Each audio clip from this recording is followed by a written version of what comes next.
there. Welcome to Facebook Friday, and thanks for showing up again and joining me on this lovely day of the week, because it really is my Friday this week. I love my clients and I'm happy to work some Saturdays, but I really love when I get to say TGIF and it means thank goodness it's Friday. So I hope you're having a great week and you are enjoying whatever weather's going on for you. We seem to be in the throes of snow. There seems to be a lot of snow for the end of November, but maybe I'm just delusional and don't remember other years. So we just came through, at least in the States, the Thanksgiving holiday, and mine turned out a little differently than I had planned in my head anyway. And when people, of course, you know how you ask afterwards, how was your holiday? And I said, it was good. It was good. I had some company, and then, I was by myself, read a book, talked to a friend and on the phone. And they were like, you were alone? And I'm like, yeah, that's okay. And it got me thinking about that idea of being alone, and what does that mean? I think it's different for everybody. I mean, technically it means that there's no one around you, but in my world, there's always someone around. So, but in a physical sense of spending the time without company is how we'll say it, I guess. And the number of people that were so surprised that I was good with that.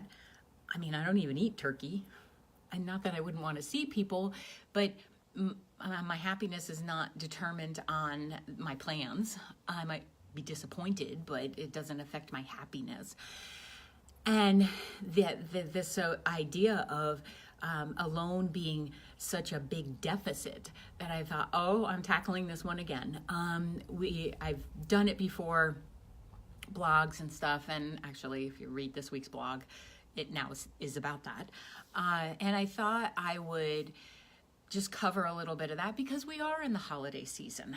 And I get that my perception of being alone is not everyone's.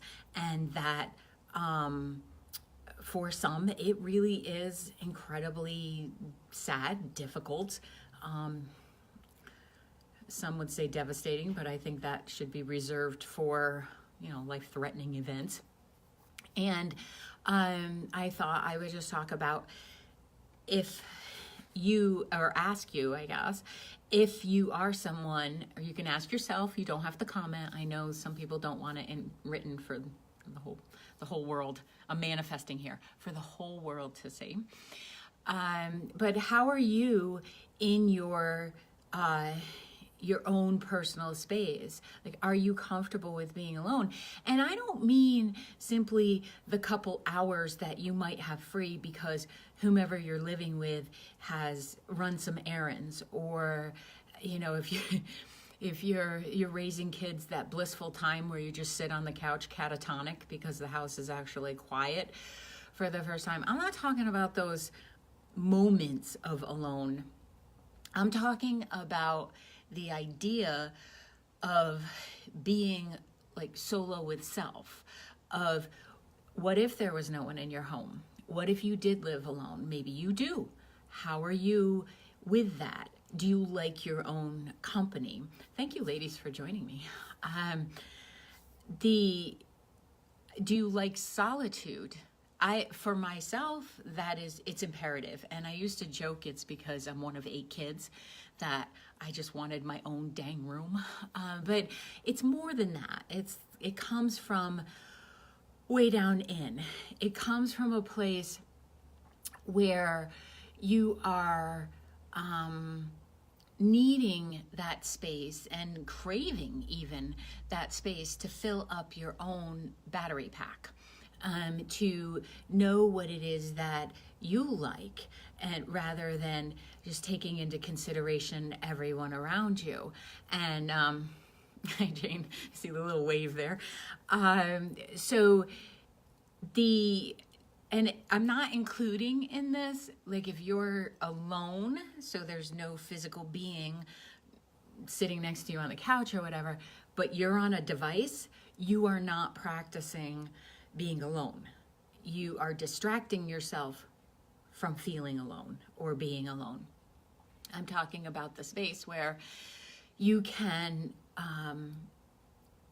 hear yourself audibly from your heart. What is it that your gut wants? Sometimes it's just a little snacky snack. I just had a rice cake with almond butter on it. So sometimes that's what the gut wants, but sometimes the gut needs to talk to you. And sometimes it needs to say things like, hello, we said we were going to do this and this and we haven't done it, or you have been feeling lonely and now you're avoiding being alone. And there's a difference there, right? Because alone is where there's a sense of connectiveness. There's a sense of being centered and being in the filling up of your battery pack, your reservoir, your cup, your bucket, whatever it is that you're filling up.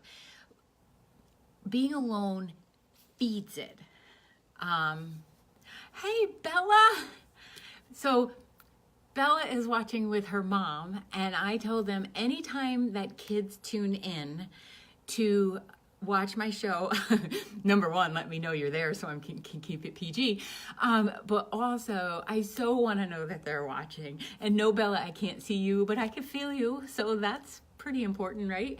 So thank you for signing on. I love that they call me Miss Vicky. It's just the cutest thing.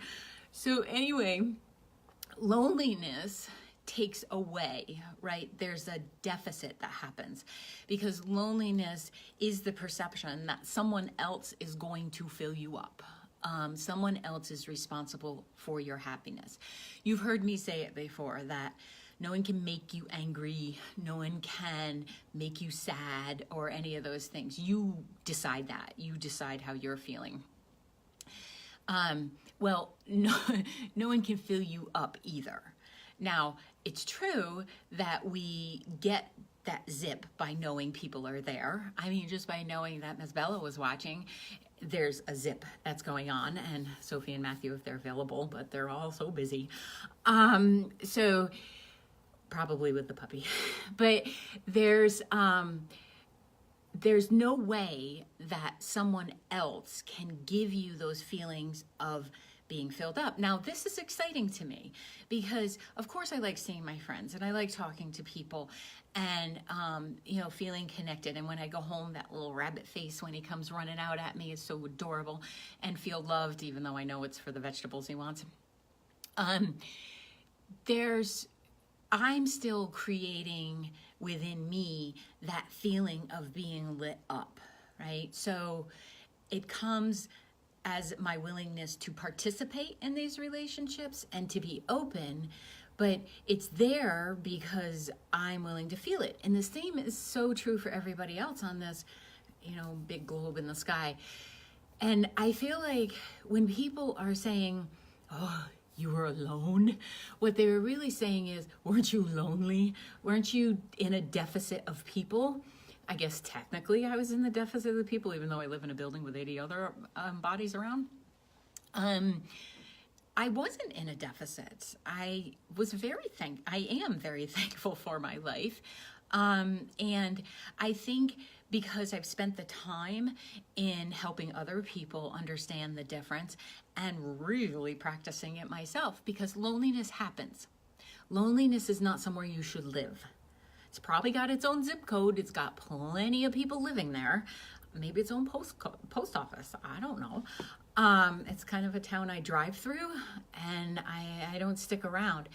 Because if I'm feeling loneliness, I know that I'm not listening to me. There's something going on that I'm blocking the signal that even if it's not a completely elated place, maybe it's a space of an attitude of gratitude. And I feel like sometimes we wind into a story so much of the loneliness that we don't see the beauty in being alone. And the technology definitely creates an issue, right? Because if we wanted to, we could never, that's a terrible statement. If we wanted to, we could create a situation where we were never alone because we're streaming something or talking to someone who's awake in Japan, and or some other place where the time zones work out well, that if it's the middle of the night for you, somebody's up and active. And I feel like we're really diminishing not only our own life, but our connection to the divine within us, because that quiet is needed to know what it is, well, that you're creating in your life. And maybe you're creating because you're not feeling in alignment, or you're just not sure because the message can't get through because you are streaming YouTube videos. Although those freaking dogs who can't catch the ball, they just crack me up. So guilty. So one of the things that I hear is that, especially when I'm working with people who are in seeking relationships, or those who are maybe in relationships that are passing by and getting ready to release each other, is that I can't be happy without this person. And if you've tuned in before, you know the direction I tend to take is with humor. It's kindness, but it's with humor. And I'll say, how long have you known this person? And often they've known the person for, maybe a few years. Maybe it's been a decade. Very rarely does anyone answer me that I've known them since birth. And I would expect that to be a twin situation, or triplet or quadruplet, or however numbers that are there.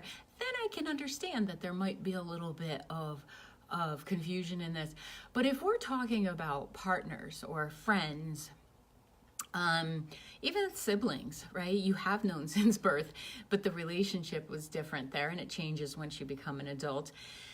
They still aren't the reason that you're alive, because this other person and you existed before you met each other. And there were probably moments of happiness in your life before you met them. So the data doesn't line up that you can't be happy without someone. That's a story you're telling yourself, and it may be a belief that needs to be, or that could use shifting. It may be something that maybe you're not even aware you're doing. Maybe the people around you can help you with that, to point it out. But the reason that I wanted to talk about this was, as we go through the holidays into the next year, and you know how everybody, I'm hearing this already, that I can't wait till the first of the year, because then I can reboot this year and I can start over and I can clean slate. Babe, you can do that at any point. So stop waiting for another month. Start it. Hey, tomorrow's December 1st, right? Yeah, start it tomorrow. Stop waiting until the future to be in a space where you can actually do something about the quality of your life. So the connectiveness I feel like people are sometimes afraid of happens when we are alone.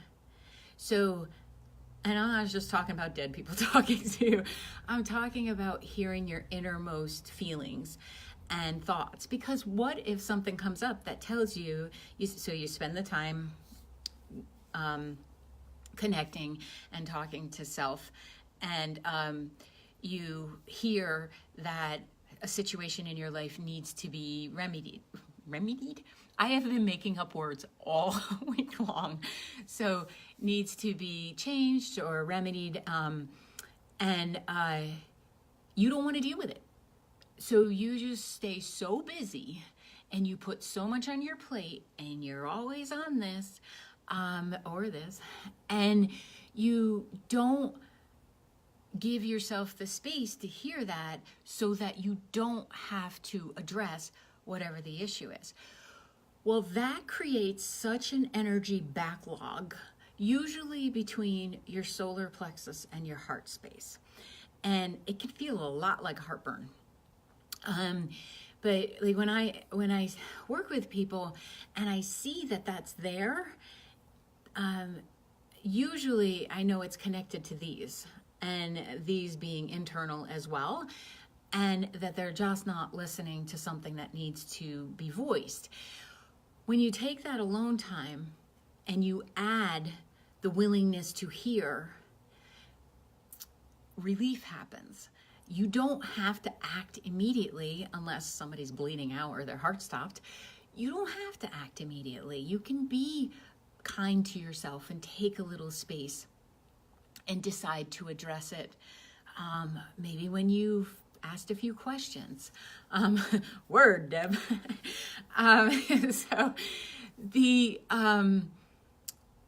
willingness to hear what's going on will lead you to some solutions. You're all very smart people, very brilliant. You know yourself. You just need to spend some time with you. And then it also helps when other people are trying to convince you what you believe about something. And then you know from which you stand. You know where you are if you've had those moments of alone time and you've gotten to know what your own barometer and your backbone is. So the idea that there's some kind of deficit in you if you don't have your world filled up with people, or constantly on the go or distracted, it's just a fallacy. You're not doing anything wrong, but you're definitely not creating a joyful experience. And that's really what I think my greatest mission is. I want to help people really like themselves so much that they will say to someone, I would love to come to the party. I have some space to spend some time with my best friend myself, so I'm going to opt to do that. Thank you for the invitation.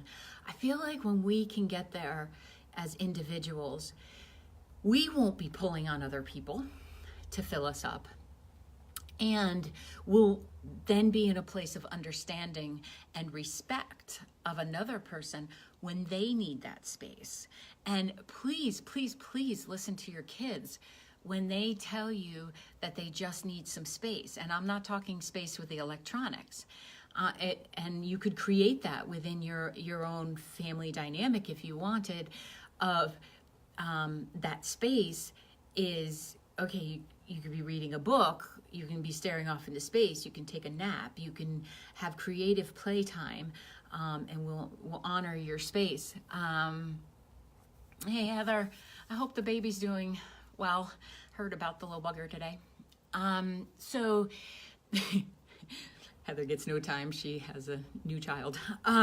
So that space that we teach our kids will then, well, it won't have to be taught later, right? I sent around a video of cute little buggers. They were probably about 3 years old.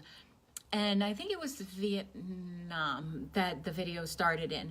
And they were sitting in their class and they were meditating, and they had wiggle butt, and one of them looked like me when I'm trying to meditate. His face was all scrunched up and he's concentrating so hard and wanting to know what's going on with the people around him. That's why I have to meditate solo. I get distracted. And there were a couple posts that said these kids should be up running around. Don't make them sit like that. And just stuff along those lines. And I didn't post on there because, quite frankly, have your opinion. But I felt like, no, this is brilliant. Because when we help our children learn how to be calm and how to be centered and how to be in their own space and good with themselves. Now, granted, they were in a group, but you can't really leave a 3-year-old on their own. Then later on, there's a knowing that's within, and there's a peacefulness that exists at such a level that when stuff is going on out here, it doesn't really rattle you as much. It might still get chaotic, but when you invest in your your bank account of alone, then you can be there for other people, you can help. You feel like you're coming from a place of solid self. And I really believe that's a lot of why people are so short-tempered and so frustrated with others, is that they're really resenting the fact that they haven't taken time for themselves. And we can't do that for you. Everybody has to do it for themselves. So, should I spend a holiday alone? I'm good with it. So don't worry about me. Thank you, but don't send me that energy. And should you decide to do a holiday alone, or a Saturday, or a Thursday, I almost said a Thursday in the middle of the week, but where else would Thursday be? So if you decide to do that, please know that that's one of the greatest gifts you can give yourself. And if loneliness visits, let it visit. Ask what it needs. What is, maybe the background of it, the cause of it. Maybe you've been hermiting. Maybe you haven't been reaching out to people or asking for help. And that feeling of deficit is there because your own intuition is saying to you, could we get some friends? Could we, go to a concert? Could we do something that is going to fill up the space, and then perhaps return to an appreciation of alone. Now, a lot of people can also do alone and say, I spend a lot of time alone in contemplation and in a space of connection. Fantastic. So that's part of it, right? Already creating a habit and a willingness to do it on a regular basis. I would ask, can you deepen it? While you're in that space, is your head running the laundry list of things that you need to do, otherwise known as Vicky's to-do list, because we must celebrate these things? Or is it truly in a place of whatever comes in is wonderful? Have you ever had one of those days where you just kind of float through the day from morning to evening, things get checked off, and but you don't really feel too stressed, and you're had a kind of a joyful experience? That's being in alignment, and that's similar to the feeling of being alone and charging feels like. So I always try to find like something that's relatable in case you haven't been there before. How are you going to know what the town looks like? So Deborah says she's not a skilled asker. You're speaking to a former denier of help as well. And what I have learned is I love helping. I genuinely love helping. And I had to come to a space within myself that I would say, well, who am I to take away from the people who also like helping and want to offer? Who am I to deny them of that? So I can ask. You need to be connected to the fact that everybody has a right to say no thank you, and not be attached to the outcome. I think a lot of the times we're attached to the outcome or have already figured out that they will say no, when most of the time people are, I find, are pretty accommodating. So if you think of it as helping to build relationship and to offer an opportunity to someone else to be the giver, because that feels so good, then the asking isn't as nerve-wracking. And maybe like when you were younger, your needs didn't get met in some way and you learned it there. And I'm okay, very okay with the fact that things get programmed when we're younger. But at some point as an adult, we have to look at it and we have to say, well, I'm well aware that I'm not a great asker, and maybe I didn't get met when I was younger or in a relationship or, at that last job. But at some point we have to look at it from today and say, well, it's not going to change unless I do something about this, because no one else is going to live my life for me. People will try. Don't let them. So it's that first jump. Once you get used to it, start small. Ask the universe for a gift. Start there. The universe is willing to provide. And that gift can be that the sun peeked out. Don't go like diamonds or anything right off the bat. Give it a chance. So when you're spending your alone time to avoid people, that is not quality alone time. I don't care what fancy glitter you put on it. That is not quality alone time if there's a feeling of, I'm just going to avoid people. That's called being a hermit, and it's fine. But if the feeling is that you're lonely, there's no one in your world, but you're the one choosing to not engage with the world, same as everything else, it circles back home, and you take some time to look at that. So, I hope that you really do find whatever is your joyful, filled up, peaceful, or full of peace, we'll put it the other way, full of peace space, because you came into this world, and yes, you may have come through a delivery method, but you came in alone. That journey in for your soul, the journey out, you're alone. You might want to get good with that so that it's a freaking party on the way out. And there's not a fear of being alone and being on your own. So I hope that this has helped somebody as I went on my rant about the difference. Eventually, I find that you will crave that alone time. You will crave that space to really know who you are, because we're constantly changing. So that shifts all over the place. And then that craving gets met in whatever way works best for you. So thank you for joining us. Hello, Miss Amy. And joining us. I did us again. Well, thank you for joining everyone on and who will watch afterwards, because the energy goes out, and I do include them in my intention before I log on. So I hope you have an amazing weekend and a week to follow, and I will see you next week. Thank you. Bye.